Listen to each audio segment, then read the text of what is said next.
Welcome everyone to our episode 25 of our podcast Cultivating a New Generation. In today's section, Drops of Wisdom, we are going to speak about the book What Philosophy Can Teach You About Being a Better Leader by Alison Reynolds.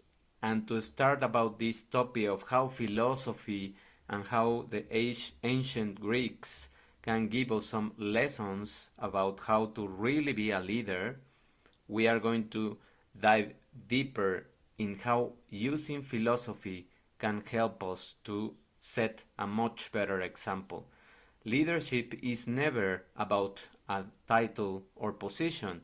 It has to do with the way you set an example, when you become a role model, when you really inspire action by using cooperation and humility to create a team first, then a community or group of people that work towards a common goal. So it is not just about what title or how much money or what is the position that you have in any kind of platform that you are moving. It is more about being that role model and being congruent with what you do in your life and what you do in your business or company. Using your awareness and focus to impulse others is wiser than competing. It is not about competition anymore. That concept is getting in the past, and now we are moving forward into a new kind of leadership. The fact is, feeling self actualized is very different from being really having self actualization in terms of what it means and the broad concept of uh, knowing what is happening with the impact that you are doing.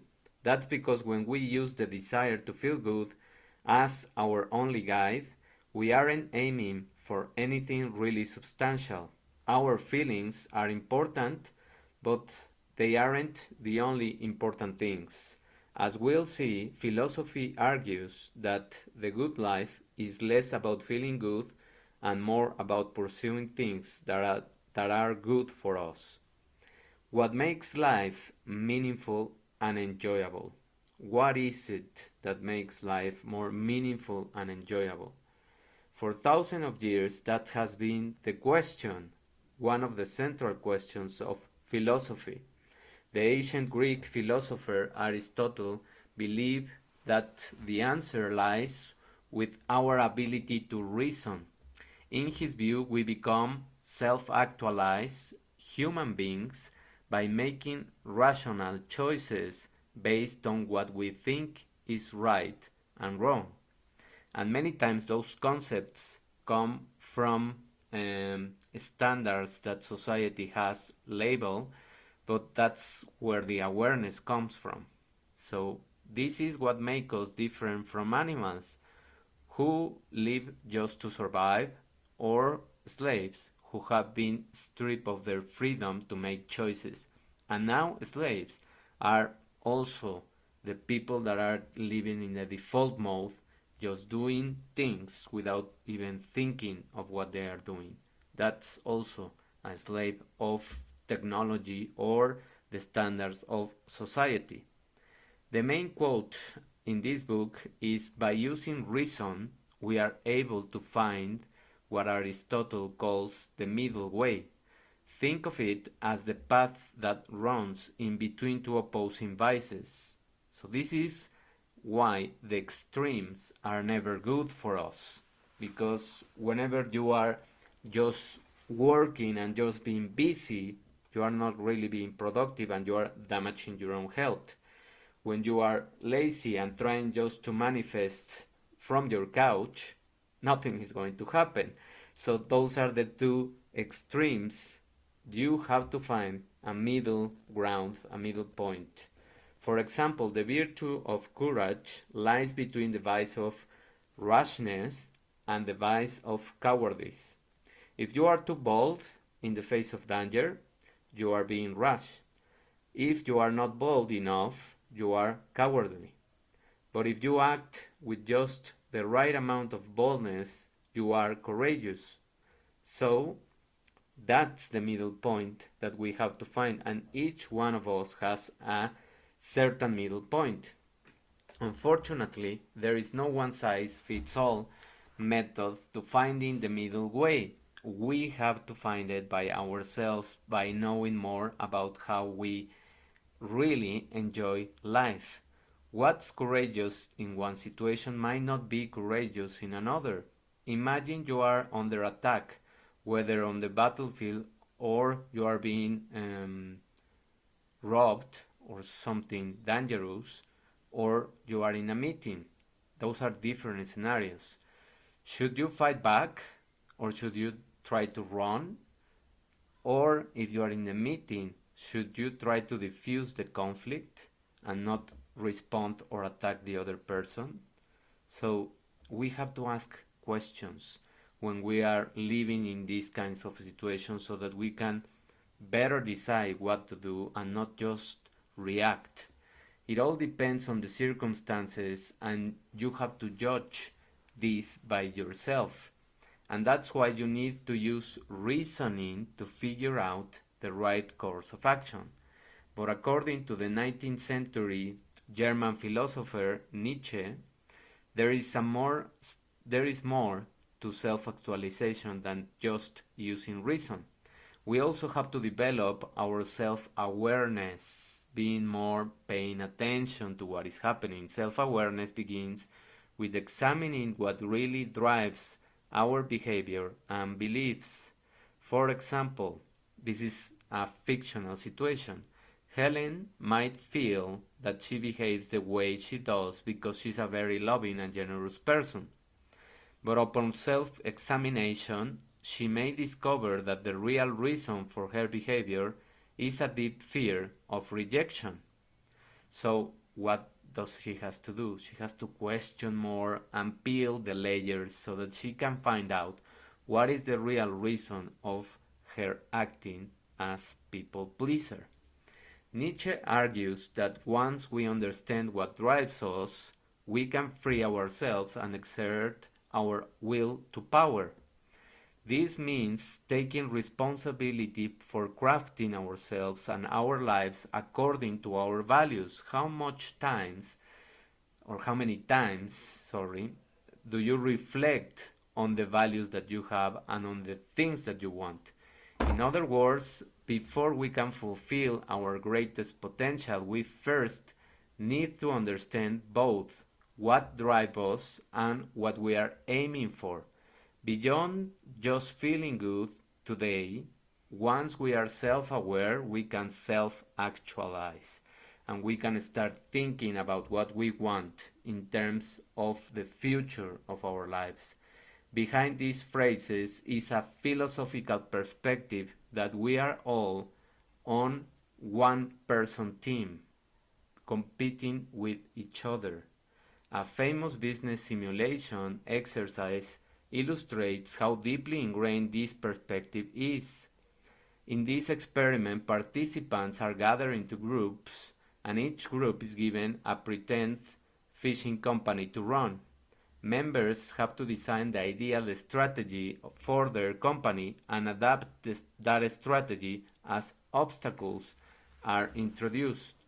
If the companies were to share information and cooperate, another story would be they would all benefit and increase their profits in the long run. But what happens instead? You guessed it. As the challenges becomes more pressing, each group fights for dominance, assuming that if it doesn't gain control, most business strategy today buys into this view of human nature, competitiveness, and just crushing the other team or the other company without thinking that you are damaging yourself also, because everything is going to return. This often ends up harming other people, other companies, and in general, communities and societies, as we are seeing right now. Those 2 years of the ambition of certain companies and certain individuals to gain more money are damaging the whole world right now with the impact that is having in economy, that is having in jobs, that is having in health issues. So ambition is the extreme and is far away from the human nature of helping each other and cooperating. Luckily, this isn't the only philosophical perspective on human nature. Buddhist philosophy, for instance, begins with a different premise. According to Buddhism, all humans are interconnected, and therefore we do best when we cooperate. We share the energy. We are in the same home, we are cohabitating this home, and we have to understand that nature is always giving us lessons so that we pay attention. And we can see that in how seasons are moving, in how many extremes of weather are being perceived everywhere in the world. Those are some drops of wisdom that nature is giving us so that we pay attention that this is a home that we share, a home that we have to take care of. And the more we cooperate with each other, the more we are going to grow as a community of humans, and the more we are going to care for the environment. It's not just when the extremes are perceived that we have to do something. It's every day. Nature is not working just in summer or in winter or in autumn. It's working all day, all year, all the hours. So it's giving you lessons, but you sometimes don't pay attention. And that's what we reflect 2 episodes ago. Now we have another example to illustrate this kind of cooperation. Just look at one of the benefits of putting this Buddhism view of human nature into practice. The Malbec Miracle that happened in Argentina is a business experience that illustrates really well how we should use this philosophy. For years, wine production in the Mendoza region of the country struggled because there was no trust or cooperation among growers, transporters, and distributors.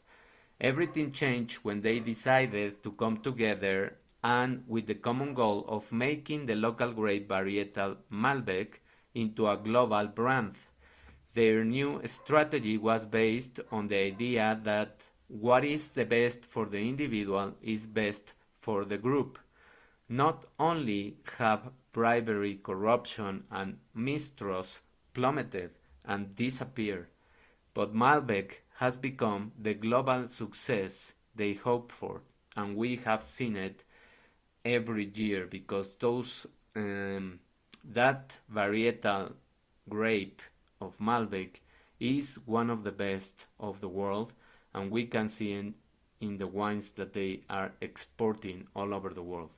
So these are the new examples of how real leaders are going to be taking more concern about society, about the weather, about the climate, about the earth, about helping each other, about creating communities, not competition, not crushing the other, not thinking that if one wins, the other loses. No, that doesn't happen. If we help each other, we all win. So that's the new conception of leadership. I hope that these tips and reflection has helped you, and if you know someone that might be benefit from this, please help me share this episode, and of course subscribe to the channel in YouTube, which the link is going to appear below, and also please help me to like this video so that we can move in the algorithms and it can be shared.